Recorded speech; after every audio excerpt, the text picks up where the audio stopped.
안녕하십니까. 2024년 9월 30일 월요일입니다. 코페스 동반자 채널에서 오늘은 특집으로 이스라엘의 GBU 31과 미국의 GBU 62-12 벙커 버스트 차이, 이런 주제로 말씀을 드리도록 하겠습니다. 그냥 이야기를 하면 되지 뭘 이런데 또 특집이란 제목까지 붙이냐, 이런 생각을 하시는 분들도 계실 겁니다. 밀매 생활을 오랫동안 하면서 그 흐름을 유심히 분석을 해보면 지금처럼 밀매들의 애국심이 많이 저하된 적이 거의 없습니다. 애국심은 저하됐지만 분별 없는 국뽕은 아주 상당히 커졌습니다. 그래서 지피지기란 그런 기본적인 생각마저 없어지게 된 것 같습니다. 우리가 우리보다 경제력이 큰 이웃의 중국, 일본은 아주 우습게 봅니다. 그런데 우리보다 30배 정도 못 사는 북한에 대해서는, 그리고 북한 지도자 김정은에 대해서는 굉장히 어려워하면서 존칭을 사용합니다. 방송을 들어보면은 북한 지도자 김정은에게 꼭 위원장님 이런 호칭, 또는 위원장 이런 호칭을 사용합니다. 전 세계의 국가 지도자 중에서 위원장이라는 용어를 사용하는 나라는 북한밖에 없습니다. 그런 것 자체에 대해서 비난을 하거나 비판도 하지 않습니다. 이런 이상한 풍토가 만연돼가는 이런 현상에 대해서 지적을 하기 위해 특집이라는 용어를 사용한 겁니다. 모든 분들이 다 아시는 것처럼 이스라엘이 전투기를 동원해서 헤즈볼라의 수장을 제거를 했습니다. 그리고 그런 이스라엘의 공격 작전에 대해서 이스라엘 군 수뇌부는 이스라엘의 F-15에다가 2,000파운드짜리 벙커 버스터를 장착한 편대들이 일제히 공격을 개시해서 2초 단위로 모두 80발의 벙커 버스터를 사용했다, 이런 발표를 했습니다. 외신들은 F-35도 동원됐다, 이런 표현을 하고 보도를 했는데 당사자인 이스라엘의 보도는 이렇다는 것을 알려드리는 겁니다. 2,000파운드짜리 벙커버스터 80발로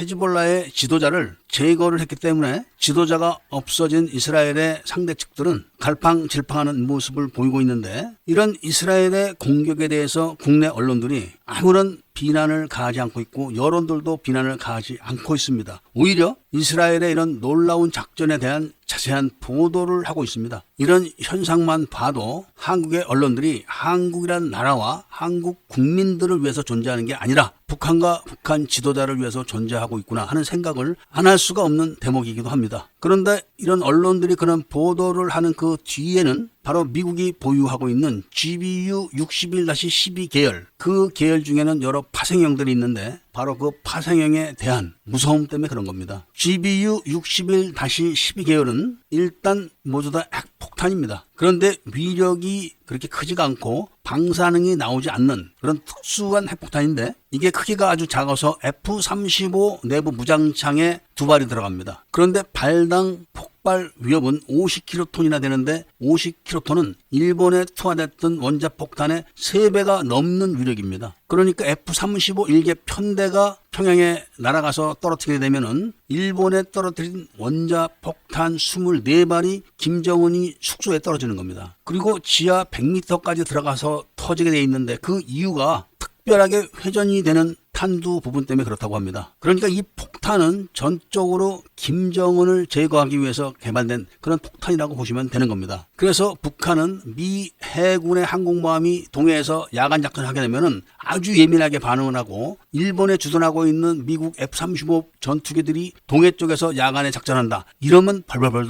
떨고 있는 겁니다. 왜냐하면은 북한은 공격 자체를 알아챌 수가 없기 때문에 그런 겁니다. 그런데 이 탄두를 만약에 미국이 군산에다가 극초음속 미사일을 배치하고 이 탄두를 장착하게 되면은, 일단 미사일을 발사하게 되면은 그 미사일이 북경의 시진핑 숙소에 떨어질 때까지 시간이 딱 20초밖에 안 걸린다는 겁니다. 20초란 시간은 중국이 아무리 기술이 발달된 나라라고 쳐줘도 알아챌 수도 없고, 알아챘다고 해도 대비할 수 있는 시간이 없는 그런 아주 짧은 시간이라는 겁니다. 그래서 중국이 우리나라 미 군산 기지에 미국이 어떤 무기를 들여다 놓는지 굉장히 신경을 쓰고 있다는 것을 알아야 되는 겁니다. 그러니까 북한과 중국의 지도층들은 미국의 맘만 먹으면은 이스라엘이 헤즈볼라 지도자를 제거하는 것처럼 언제든지 가능한 겁니다. 그래서 북한이 이거를 막기 위해서 우리나라에 있는 간첩들에게 전술핵 남북한 공동 관리 이런 지령을 내려보내서 남한도 핵 개발을 하자. 그런 다음에는 미군의 전술핵을 공동 관리하자. 그렇게 해서 공격 의도를 알아채려는 술수를 부리고 있는 것을 미국이 다 알고 있기 때문에 절대로 한국에는 이런 핵무기를 들여오지 않습니다. 이런 내용을 잘 아시는 밀매분들께서는 인터넷에서 한국도 핵개발을 해야 된다 이런 주장을 하는 사람들은 북한의 사주를 받은 무리들이다 이렇게 봐도 틀림이 없다는 말씀을 드리면서 오늘 이야기를 마치고자 합니다. 애국 시민분들과 밀매분들께서는 구독을 꼭 해주시고 좋아요와 알림 설정을 부탁드리면서 이야기를 들어주신 데 대해서 감사드립니다.